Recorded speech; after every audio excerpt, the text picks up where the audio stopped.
All right, dear viewers and listeners, welcome to Konsensus Network, and this is AuthorCast. We have today with us Jimmy Song, and we're going to talk about Little Bitcoin book, the book that we're talking about. Jimmy, how are you? And welcome to the show. Well, thanks for having me. Yeah, it's a pleasure to be on and talk about the book that I wrote a few years ago. But yeah. Yeah, it's a great book, and especially it's been a book that I've been recommending to newcomers who are curious about Bitcoin. And what I like about the book personally is that it outlines the implications of Bitcoin, and it's not very technical. It's very easily approachable. So I really like the book, and I'm happy to say we're doing it in Finnish, Dutch, and Swedish at the moment, and hopefully maybe later in other languages as well. Yeah, and I love that it can get translated locally and makes it a lot more accessible. I think it's going to be great for the people that read those languages, and that's one of the nice things about self-publishing is that you keep all those rights and you can go and get them translated by other people and so on. Yeah, exactly. I'm really happy to see that more and more people are going the self-publishing way because it's not really efficient, and I don't think the traditional publishing machine serves very well Bitcoin authors. I think we need to be self-serving, and it's a pleasure to be a part of that chain to get the information out. Yeah, and that's going to be an interesting model going forward because I think traditional book publishers, like, I'm not sure how much value they add, honestly. Like, exactly, right? You could do a lot of this stuff yourself, so like, right. why bother going through them? Yeah, we live in the information age. After all, we have all these sovereign tools that help us do things better ourselves. So I think it's going to be really interesting going forward. Anyway, let's get into the book. So, my first question is, who is it for? Like, we have a little bit when it's a beginner book, but why did you write it? What was the motive behind it? Yeah, so we actually went through a whole exercise of figuring out who we wanted to write for, and this is part of the whole book sprint process that I've come up with is figuring out, okay, be as specific as you can on exactly who you're writing for. And we did go through this exercise. I actually might be able to look it up, if I'm not mistaken. Where I came up with exactly the people that I wanted to write for. And oh gosh, I can't seem to find it right now. But I had in mind somebody maybe a few years out of college that was, curious about, Bitcoin and wanted to do, something related to it, but didn't really know what, or what it was. And just needed to learn the essence of it. And that's who I was writing for. And I think that, that was sort of our guiding star, knowing the audience and going from there. But generally it's for people that don't know that much, that don't have tech degrees in something or computer science or math or something like that. But instead, just sort of the average person that maybe, is a college graduate or a high school graduate, just somebody reasonably intelligent that could pick it up and understand it afterwards. Yeah, that seems reasonable. So once somebody picks up your book, what are the lessons, the main things that they can take away from it after they're done with it? I mean, it's a rather short book. It's a quick read, which I like also. It's a great intro. But what is it that the top things on your mind after you put down the book? Yeah, after they pick up the book and read it, I basically want the reader to understand that, hey, Bitcoin isn't all these like bad things that you've heard, right? Like it's not just, like dark net markets or things like that. It actually matters in a deep and significant way. And And, that's what we sought to, put out there. I mean, there is a whole chapter that talks about, um, like how the actual network works and all of the stuff about nodes and things like that. But there's also like a lot of things about, okay, here's how our current monetary system is broken. And here's how Bitcoin fixes a lot of it, right? Like, and that, it's a different perspective because it gives the reader sort of a sense of, what problem is Bitcoin actually trying to fix? And that's what we really wanted to focus on. So it would be relevant for them, because oftentimes people don't know that the system's broken. I mean, they have an idea, and especially that for people that live outside the US and Western Europe or whatever, like just people in poorer countries definitely know this. Like they recognize something is really off. And there is this sense of, okay, the US, does things sort of in an unfair manner and things like that. So we talk about all of that in the book. And hopefully that's what readers come out with, is this sense of, okay, like there's a problem that Bitcoin actually fixes, and it's not what I thought at first, right? It's not just some speculative gambling vehicle or something like that. Yeah, I think your book accomplishes it really, really well. And I found that this is the crux as well to understanding Bitcoin, to understand first what is wrong with the system, that why we need, replacement. Like you said, those countries that have severe hyperinflation and poor conditions, they understand it quite well, quite fast, because they understand that they need a replacement. But in so-called developed countries that we call first world countries nowadays, people tend to think that things are rather well. Maybe there's some kind of like something brewing in the background, that not quite everything is as it should be. That was certainly my feeling, like some years ago before I found Bitcoin, and the hopelessness of the situation, that everything seems to be going worse and worse and worse, and there's no way out, and everything is shit.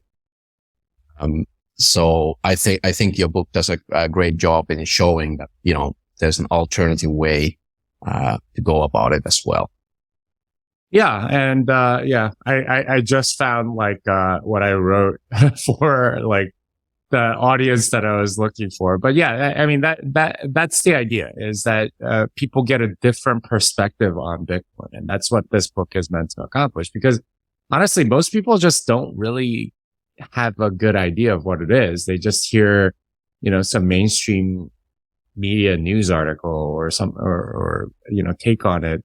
And those are just all completely off. They don't get it at all. So, this was for us a way to, counter that narrative a little bit and give people a perspective that you wouldn't otherwise see. Yeah. Yeah. The mainstream media, and sometimes it's even, it's like a lot of the,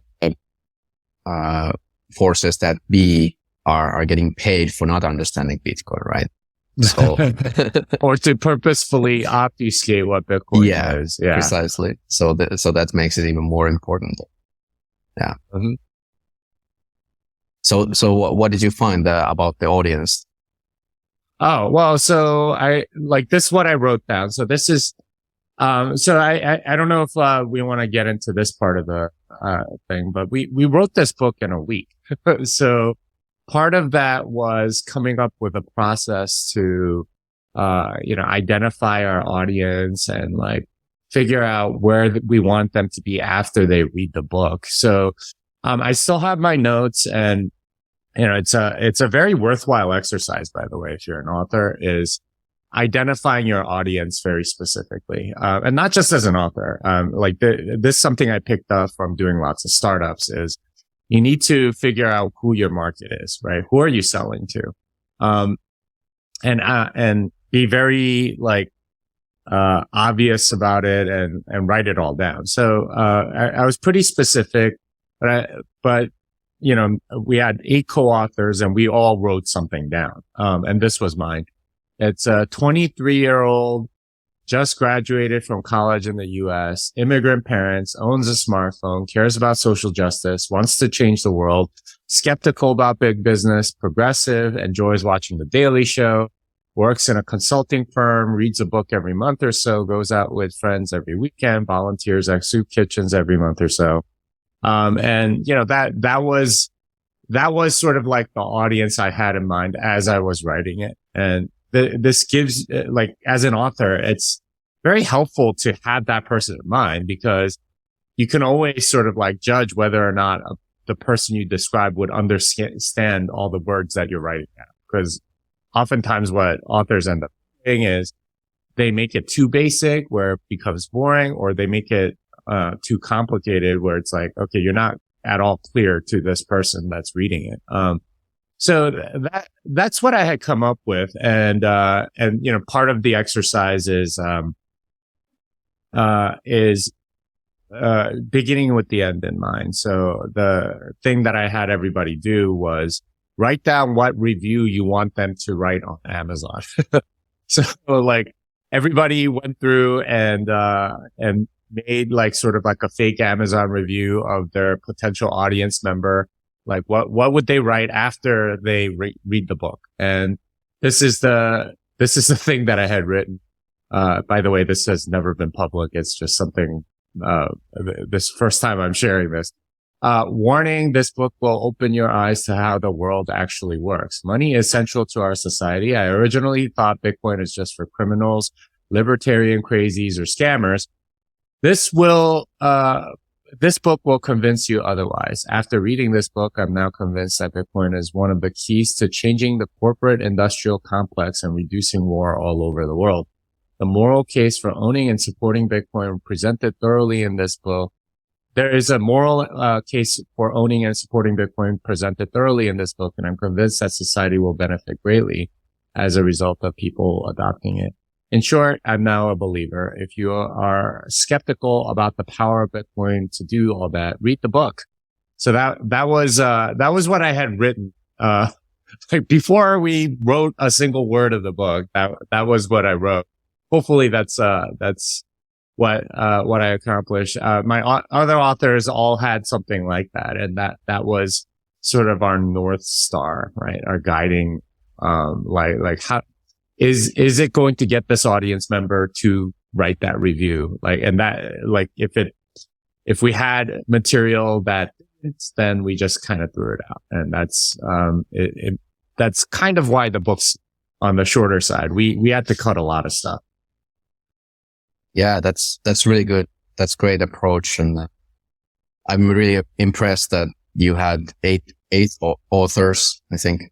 And, you finished the book in a week. Obviously you have a lot of knowledge there, but I think the preparation was key here. Like what you did with the inverse, Amazon review. I think that's brilliant. I think that's a really, really, good tool for any author. So, I think, to streamline the process and to, know who are you speaking to, right? Mm-hmm. I mean, when I write, often I'm speaking to myself, and then, it's not really, it's not so focused. You don't have the key audience. So that's some really good advice. I really like that. Yeah. And it's useful for anything. Like if you're building an app or a website or, anything, you identify your audience first and begin with the end in mind. What do you want them to say about it? Right. Well, how do you want them to review it? And, like you can do an iTunes review for your music too, right? Like whatever it is that you want people to say about it. If you have that in mind when you're creating, it's going to give you direction, and direction is often the thing that a lot of authors and creators lack. And once you do that, it makes everything fall into place so much easier. Having purpose, essentially. I actually wrote a whole article on the whole book writing process. If you search on Medium, like how to write a book in 4 days, and it's under jimmysong.medium.com. But we talk exactly about this process of going through, hey, like what is this, process that lets you write a book in 4 days? A lot of people were curious about it. So I wrote this towards the end of the book sprint, sort of as a, I was already in sort of like a writing mode and stuff, and there are pictures and what we did and all that.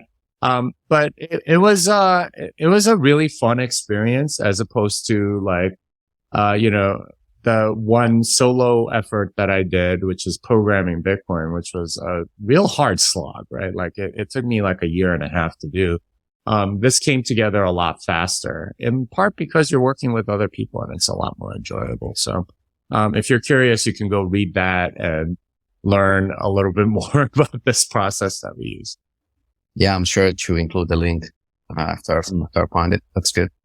One more question about the book. What's your favorite part? Your personal favorite part? And do you have a quote to share? The part that I really like was, sort of the human rights aspect. And I don't have a quote because I don't have, well, I do have the books here, but I don't want to go look for it. But the human rights aspect, I think, is what really kind of grabs people because, the book starts out from sort of like this international perspective, right? The year is, such and such year. It's, like sometime in the past. And this is what's happening in this part of the world. And this is what's happening in this other part.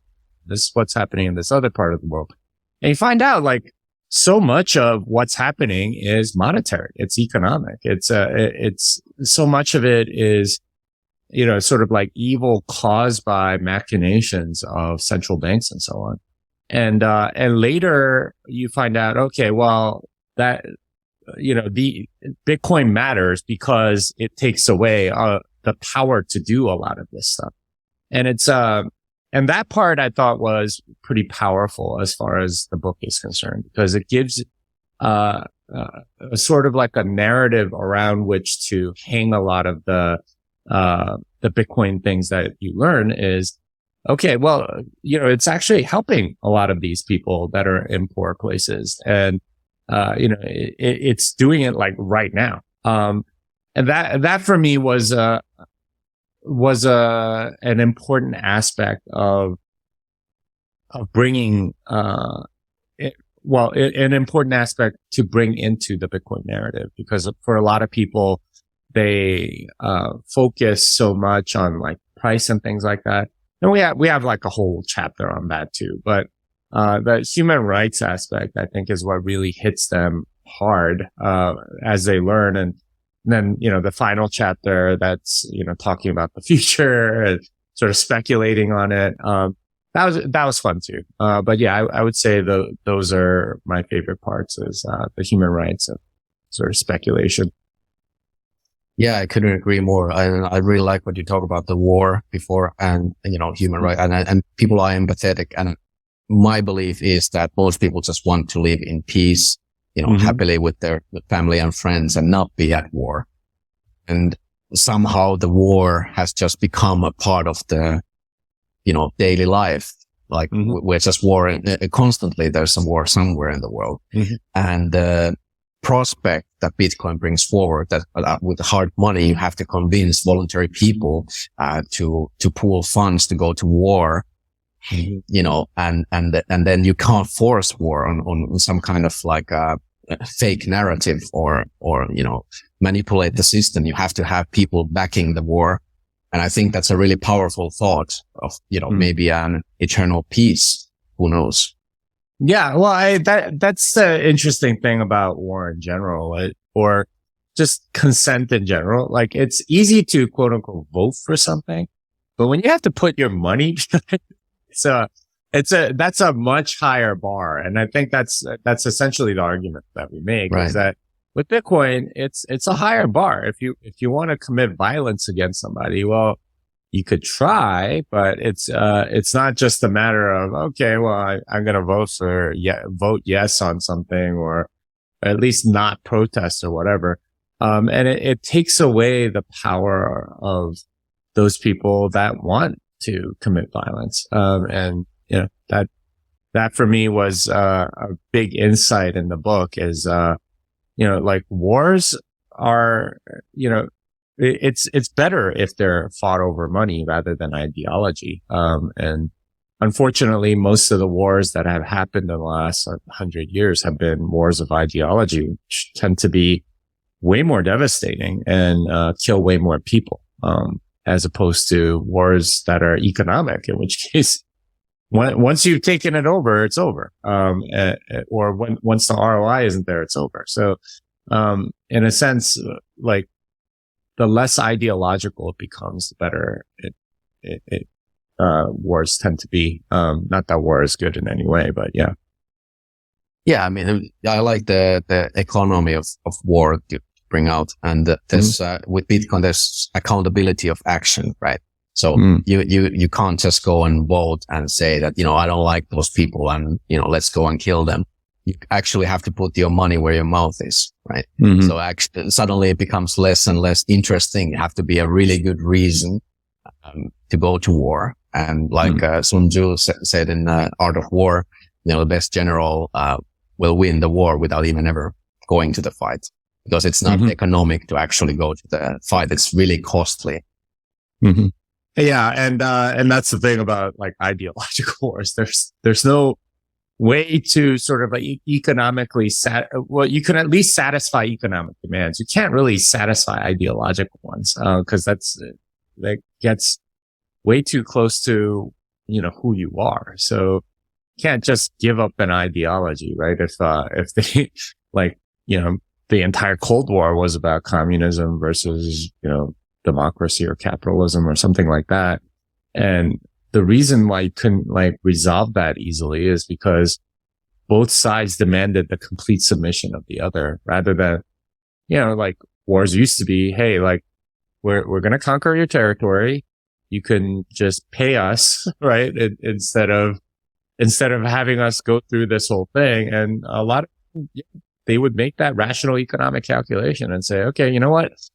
All right. Like, don't, put our city under siege. We'll give you this much money every year and, you can go away. And a lot of them did. Like you avoided all of that, because it was an economic calculation, but it's no longer an economic calculation. So, it becomes way more devastating, which unfortunately the 20th century is, chock full of examples of those.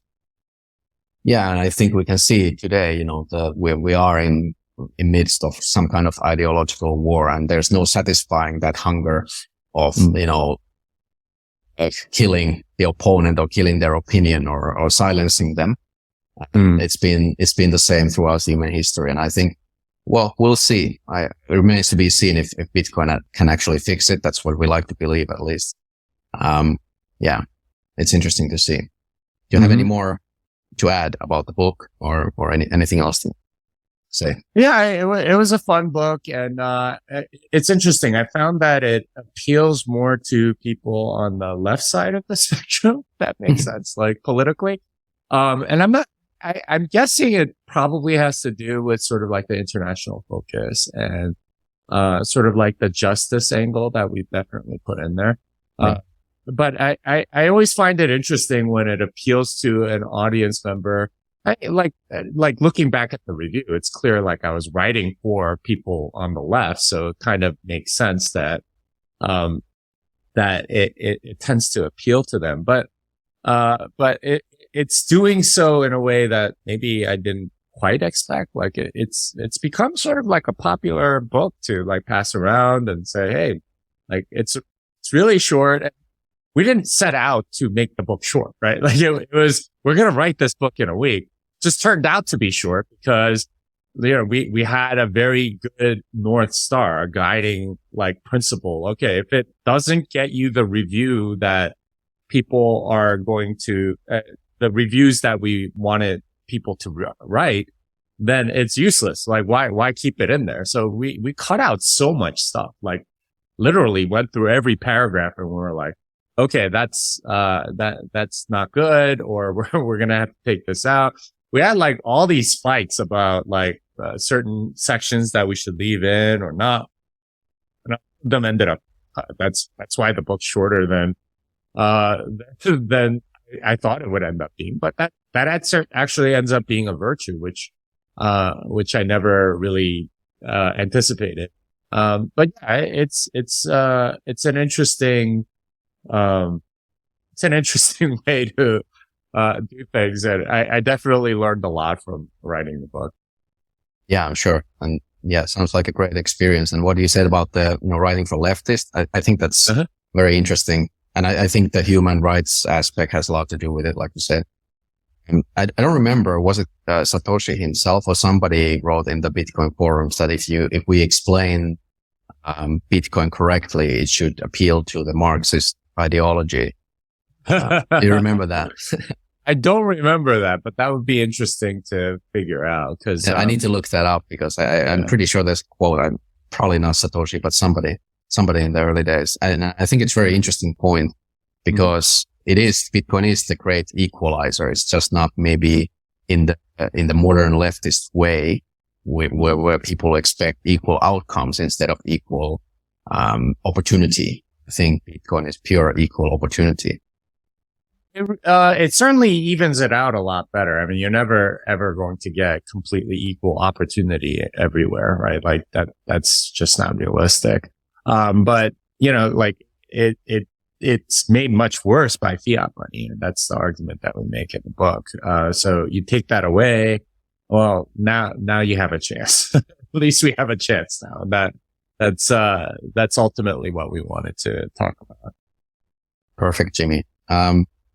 Thank you for the chat. It was really illuminating. It's nice to hear about the process. And, I think our viewers and listeners are going to get a lot out of this as well. And if you do, please, like and subscribe and hit the bell button and be sure to get the next Authorcast to your feed. And Jimmy, where can people find more about your work and maybe reach out to you? Yeah. So, I'm on Twitter at Jimmy Song, and you can, follow me there. If you want to contact me, my newsletter is jimmysong.substack.com. And if you reply to those newsletters, I get them in my inbox. So I'll be able to see what you're saying. So those are the main ways. But yeah, I have a lot of other stuff. So, I'll spare you the, litany of different places that I'm at. Sure. And also check out Jimmy's Programming Bitcoin book. It's one of those books that I'm looking to read and add to hopefully, our collection of books as well. Unfortunately, I'm not such a technical person, so it will be a hurdle for me for sure, but it's something that I'm looking forward to conquer. Okay. Awesome. Thanks for your time, Jimmy. And thank you.